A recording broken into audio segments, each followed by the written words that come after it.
Partons à présent sur le lac Tchad. Cette vaste étendue marécageuse s'étend aux confins du Niger, du Nigeria, du Cameroun et du Tchad. Et c'est au Tchad, entre Bagassola et Bol, que notre envoyée spéciale Nadia Ben Mafoud a rencontré des déplacés internes, des hommes, des femmes qui ont trouvé refuge dans un village depuis un an. Ils fuient la violence de Boko Haram, un groupe djihadiste. C'est un reportage TV5 Monde. Le village de Kaya-Koudoukoulé est installé sur les rives du lac Tchad. Pour des raisons de sécurité, les pêcheurs restent proches du rivage, là où les poissons sont moins abondants et plus petits. Bokoy Barka a quitté son île d'origine il y a 13 mois après un assaut de Boko Haram.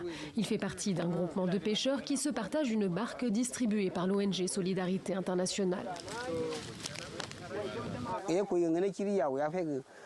Je vais pêcher quotidiennement. J'arrive à remplir environ 2 ou 3 jerrycans, soit une dizaine de kilos de poissons. Mais j'ai peur. Il y a à peine quelques jours, 4 pêcheurs ont été attaqués par Boko Haram. Ils ont tiré sur l'un d'entre eux. Il s'est blessé à la jambe, mais ils ont réussi à fuir. Toute personne qui tombe sur Boko Haram peut être tuée ou enlevée.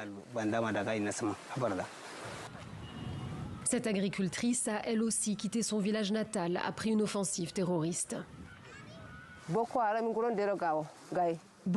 a tué mon mari et enlevé 4 personnes, dont 3 enfants. Mais le plus souvent, ils s'en prennent aux pêcheurs. Régulièrement, on entend parler d'enlèvement. Quand on entend le nom de Boko Haram, on a peur. Bakoy Kouri Kanori vit surtout de l'agriculture, mais le poisson est aussi une importante manne financière. Les hommes du village pêchent et nous, les femmes, on récupère le poisson qu'on va vendre. On arrive à en tirer 15 000 francs CFA par jour. 5 000 vont dans la caisse commune du village et le reste, on le partage avec ceux qui ont pêché.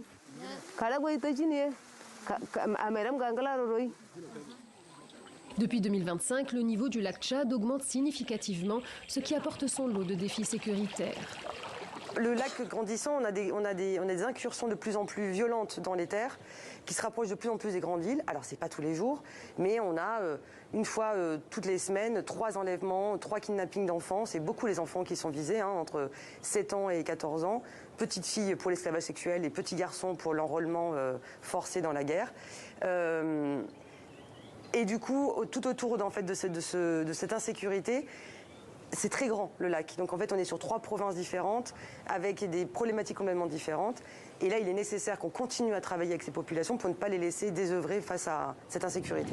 La baisse des financements occidentaux et les urgences à l'est du Tchad, avec l'arrivée de milliers de réfugiés du Soudan, ont des effets directs. Les organisations humanitaires se retirent d'un lac Tchad de plus en plus isolé.